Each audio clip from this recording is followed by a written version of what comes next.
Yes, Charles, kiss the bride, please. Give the bride a kiss, please, sir. Please. The document had been missing for 18 months, and few outside a handful of senior palace officials even knew it existed, which made its disappearance easier to conceal, but no less catastrophic.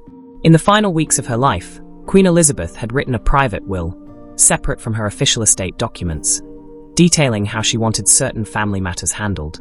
When archivists eventually discovered evidence that the will had been deliberately destroyed, an investigation was launched, leading to one of the most shocking revelations in modern royal history. Security footage, recovered emails, and witness testimony all pointed to the same two suspects. The Royal Archives at Windsor Castle, which housed hundreds of thousands of documents spanning centuries of monarchy, were meticulously catalogued and preserved according to long-standing protocols. Senior archivists, aware of the irreplaceable nature of these historical records, took their responsibilities seriously. It was during a routine annual inventory check, designed to ensure that everything remained accounted for, that the missing document was first noticed. Initially, archivists assumed it had been misfiled, a common occurrence in such a vast collection. But even after searching surrounding files and related collections, the document could not be found, leaving a troubling gap in the Queen's final year registry. The entry for the missing document provided minimal details, listing it only as a personal memorandum dated 3 weeks before Queen Elizabeth's death, and marked with her highest privacy classification, meaning very few people would have had authorized access, making its disappearance all the more alarming. The head archivist reported the loss to her supervisor, who escalated it through proper channels until it reached the King's private secretary. What had begun as an administrative curiosity was rapidly taking on the dimensions of a constitutional crisis. The private secretary recognized immediately that documents with such high classification did not simply vanish. They were either deliberately removed or had never been properly filed, and both scenarios raised serious concerns. He requested access to security logs for the relevant period, which revealed something unexpected. Queen Camilla had visited the archives twice in the months following Queen Elizabeth's death, once accompanied by her daughter, Laura Lopez. Both visits were officially logged with proper authorization codes, yet neither had any apparent reason to access historical documents during a time when the family was still navigating grief and transition. The private secretary presented this information to King Charles in a routine briefing, framing it as a matter requiring clarification rather than an accusation. Charles, unaware of Camilla's visits, was puzzled, and Camilla herself claimed no memory of entering the archives, suggesting the logs might be mistaken. Determined to understand what had happened without leaping to unfair conclusions, Charles ordered a full investigation. A small team of security professionals and legal advisors was assembled to reconstruct events and trace the missing document, beginning with interviews of archive staff on duty during the relevant period and an examination of security camera footage that had not been reviewed initially, as there had been no reason to suspect criminal activity. Though the recordings were grainy and limited, they would prove crucial in uncovering the truth. The archive's cameras were primarily positioned to monitor entrances rather than track individuals once inside, but enough footage existed to confirm that Camilla and Laura had indeed been present, spending significant time in the section where the missing document should have been stored and leaving the building with materials they had not brought in. Charles was shown the footage during a meeting with the investigative team, and he watched in silence as his wife and her daughter moved through the archives, clearly searching for something specific. His expression betrayed no emotion, though those present described his stillness as almost frightening, a controlled reaction born of shock too profound for immediate expression. When the footage ended, Charles asked a single question: what was in the missing document? The investigators admitted they did not know for certain, as the registry entry provided minimal detail, but references in other files suggested it concerned the Queen's private wishes regarding family matters, potentially including instructions about relationships and future arrangements within the family. This triggered a memory for Charles. In the final weeks of his mother's life, during one of their last private conversations, she had mentioned wanting to put certain things in writing to ensure her wishes were known and could not be disputed after her death. Charles had assumed she was referring to her official will, properly executed and filed, but now he wondered if she had created a separate, more personal document to address matters the official will could not or should not cover. If such a document had existed and been destroyed, the implications were profound. The implications of the missing document were staggering. King Charles authorized the investigation to continue with expanded scope and resources, determined to uncover exactly what had been destroyed, why, and whether Camilla had acted alone or with others. Most importantly, he wanted to know whether his wife had betrayed not just the institution, but also his mother's memory and his own trust. The investigation would take weeks, during which Charles had to maintain a normal public appearance while preparing himself for the possibility that his marriage rested on far shakier foundations than he had imagined. The investigative team worked methodically, interviewing anyone who might have had knowledge of Queen Elizabeth's final months and her intentions regarding personal documentation, including private secretaries, doctors, ladies-in-waiting, and others close enough to hear her discuss creating such a document. One secretary confirmed that the Queen had indeed created a private will in her final weeks, personally working on it with legal assistance from a trusted family solicitor. The will had been designed specifically to address matters beyond the scope of the official estate documents, detailing personal wishes regarding family dynamics and future arrangements. The secretary had witnessed the Queen finalize the document, her trembling hands betraying determination despite her weakening physical state, before it was sealed and placed in the archives under the highest security classification, to be opened only after her death and read first by the new monarch. What made this revelation explosive was the secretary's account of the will's contents. While most details were confidential, one critical instruction concerned Camilla's role in the family. Queen Elizabeth had serious private reservations about Camilla becoming queen consort, concerns she had suppressed publicly for the sake of family unity, but had insisted they be recorded in her private will. The document stipulated that while Charles could marry Camilla, there were conditions attached to her holding the title of queen consort. Queen Elizabeth had wanted explicit assurances that Camilla would not interfere in matters of succession, would maintain distance from certain state functions, and would understand that her position was contingent on behavior that honored the institution rather than personal ambition. When investigators briefed Charles on this, the revelation struck him like a physical blow. His mother had publicly supported his marriage, but had harbored private doubts significant enough to put restrictions in writing. The destruction of the document meant those restrictions no longer existed, leaving Camilla's position unrestricted in ways Elizabeth had specifically sought to prevent. If Camilla had known the will's contents and deliberately destroyed it to eliminate those limitations, it would constitute a betrayal of breathtaking audacity, valuing her own position and freedom over the wishes of a woman who had been queen for 70 years. The investigation intensified. Investigators now needed to prove not only that the document had been destroyed, but that Camilla and Laura had known its contents and targeted it deliberately. Breakthrough evidence came from digital forensics.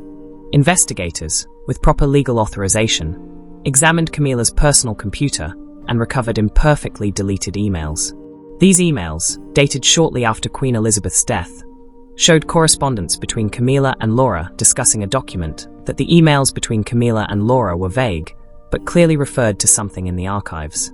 One message from Laura to Camilla was particularly damning, noting that she had located the document in question and asking whether they should proceed with the plan they had discussed. Camilla's reply, recovered through forensic analysis, was brief but unambiguous.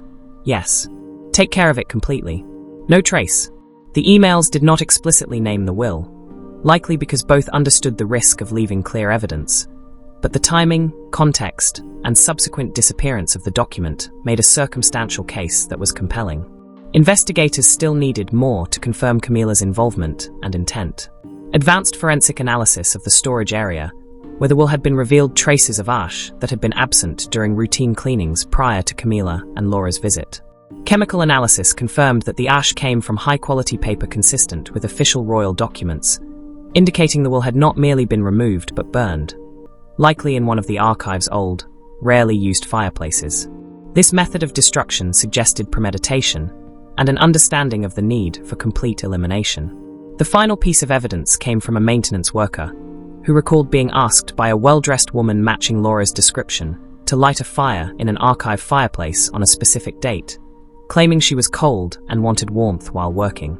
The worker had complied, finding nothing suspicious, but the timing perfectly coincided with one of Laura's visits, and the location matched the area where the will should have been stored. The woman had remained alone by the fire for roughly half an hour, more than enough time to destroy the document completely, and ensure no recoverable fragments remained. When all the evidence was compiled and examined, when the investigators presented the compiled evidence to Charles, the case against Camilla and Laura was substantial, though not entirely ironclad.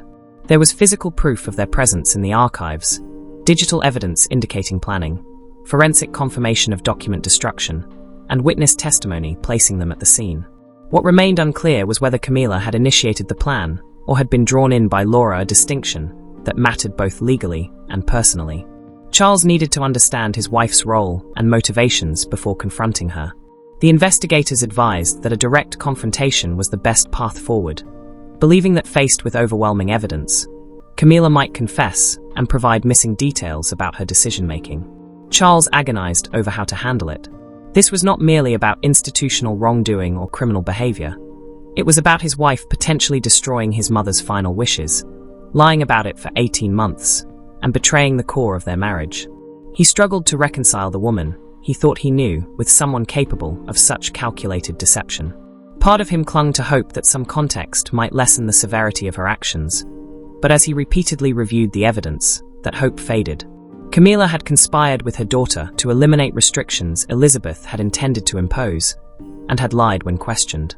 The truth was inescapable, and Charles had to confront what it meant for their future.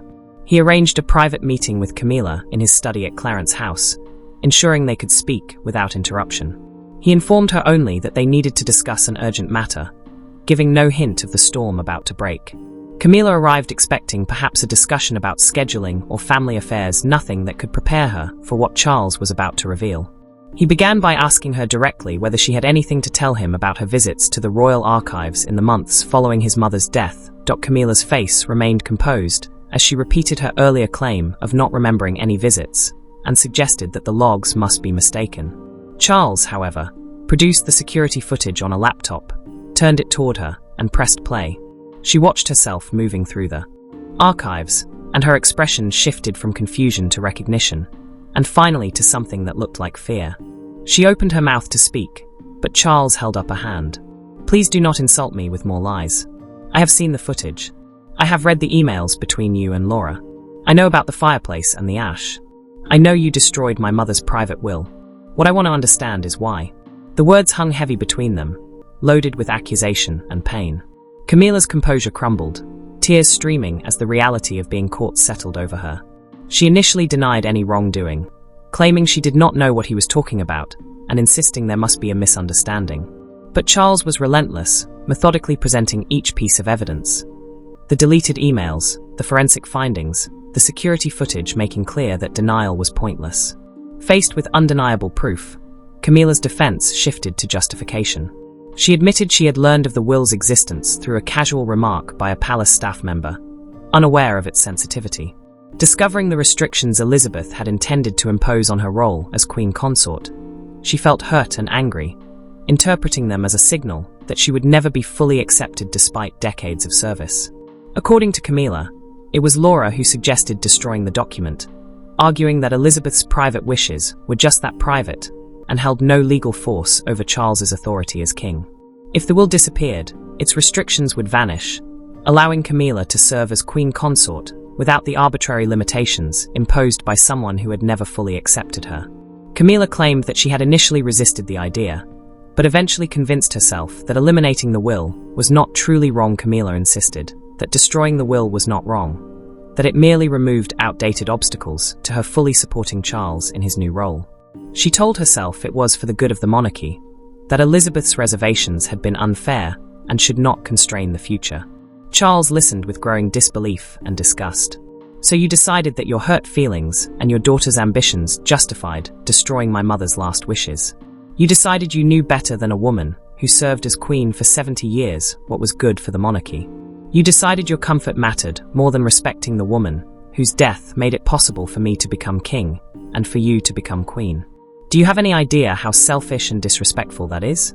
Camilla tried to defend herself, claiming she had acted with Charles's reign in mind and did not want it constrained by the past. But Charles cut her off sharply. "Do not dare claim you did this for me. You did this for yourself and for Laura. And you lied about it, even after multiple opportunities to come clean."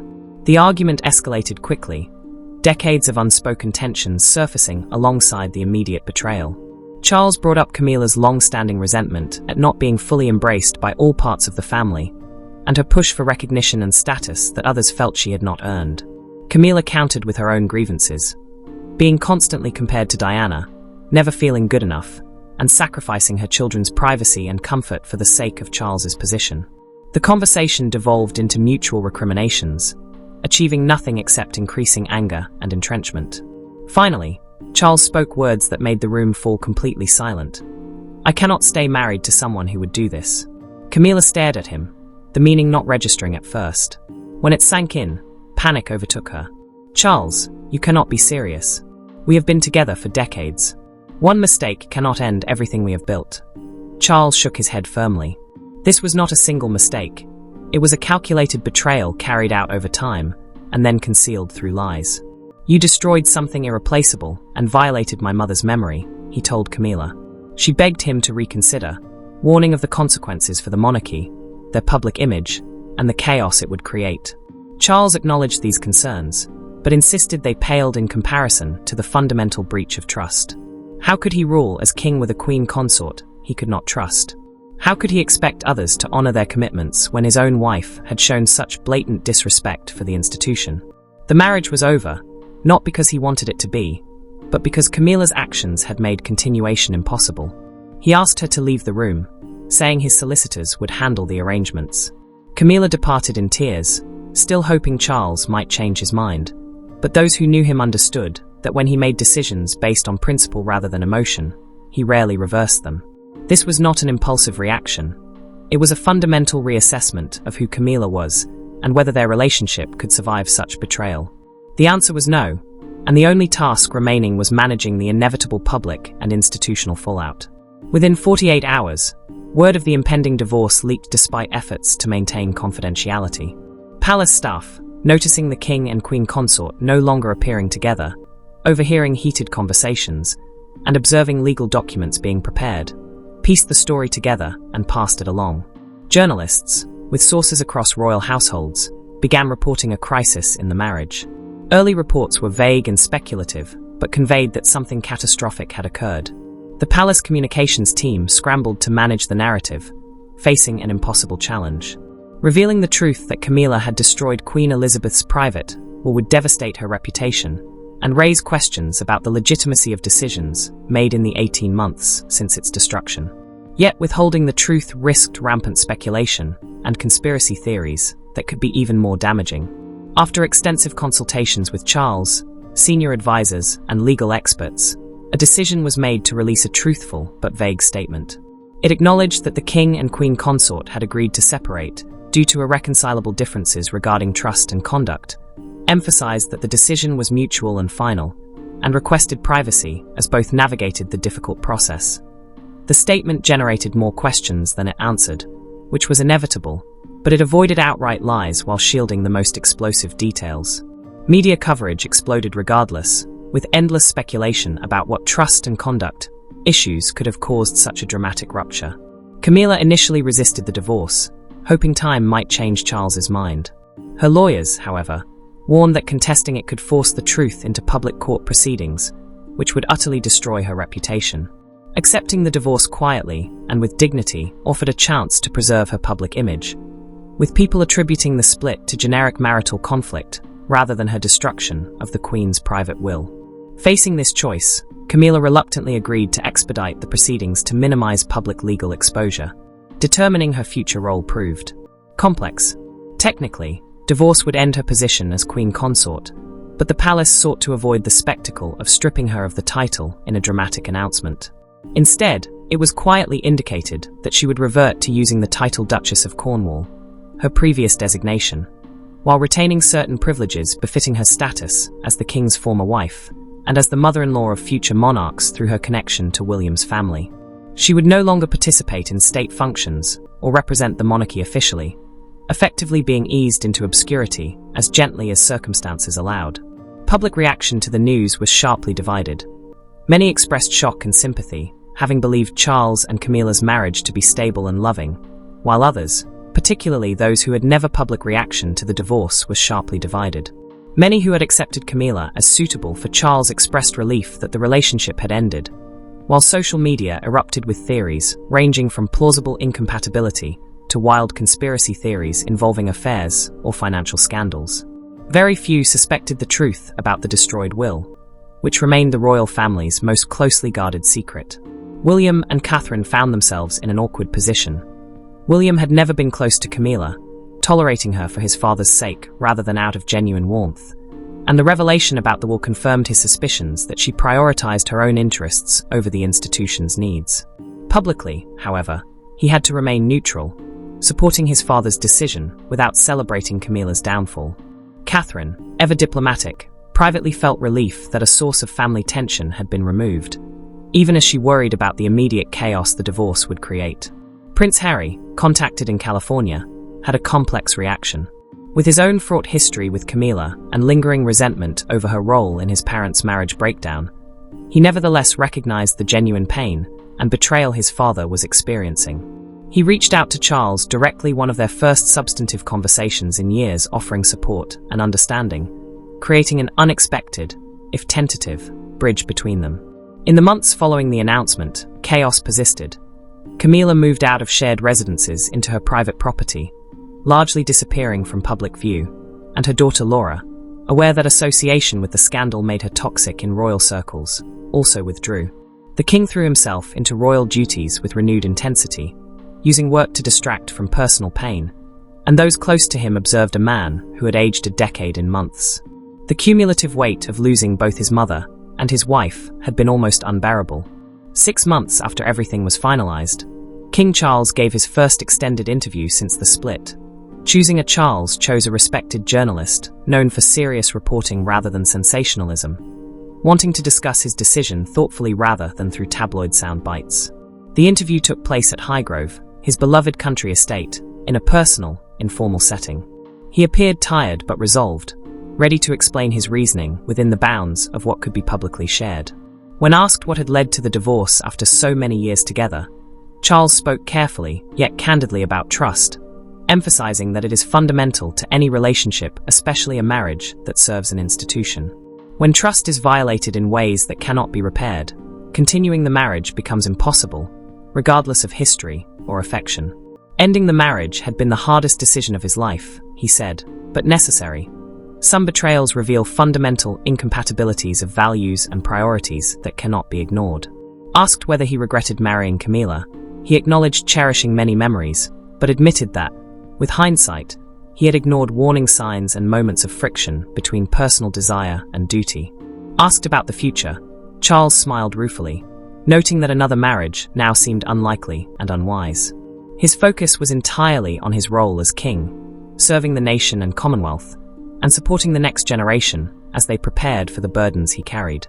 Behind the scenes, he ensured the disaster of the destroyed will could never be repeated, implementing stricter archival security, multiple authorization protocols, enhanced camera coverage, and drafting his own private will with multiple secure copies. The question of Laura Lopez's role remained unresolved publicly. Charles deemed her exile from royal circles and the loss of her mother's position punishment enough, avoiding criminal proceedings that would have revealed the destroyed will. Meanwhile, William stepped into a more prominent role, supporting his father and the institution, and strengthening succession planning. Charles privately acknowledged the bitter irony. Decades spent defending his marriage to Camilla against critics, now contrasted with divorcing her for betraying the very institution she had promised to serve. Yet he had learned a crucial lesson. Personal happiness could not come at the cost of institutional integrity. When forced to choose between his wife and his mother's legacy, between comfort and duty, he had chosen duty, the choice his mother would have made. Some might argue he could have forgiven, others that he acted rightly. Charles revisited the decision little. He had acted according to his values and the monarchy's needs. The whole truth remains hidden behind palace walls, known only to those who lived it, a testament to the collision of personal desire with institutional responsibility and the painful but principled choices it demands.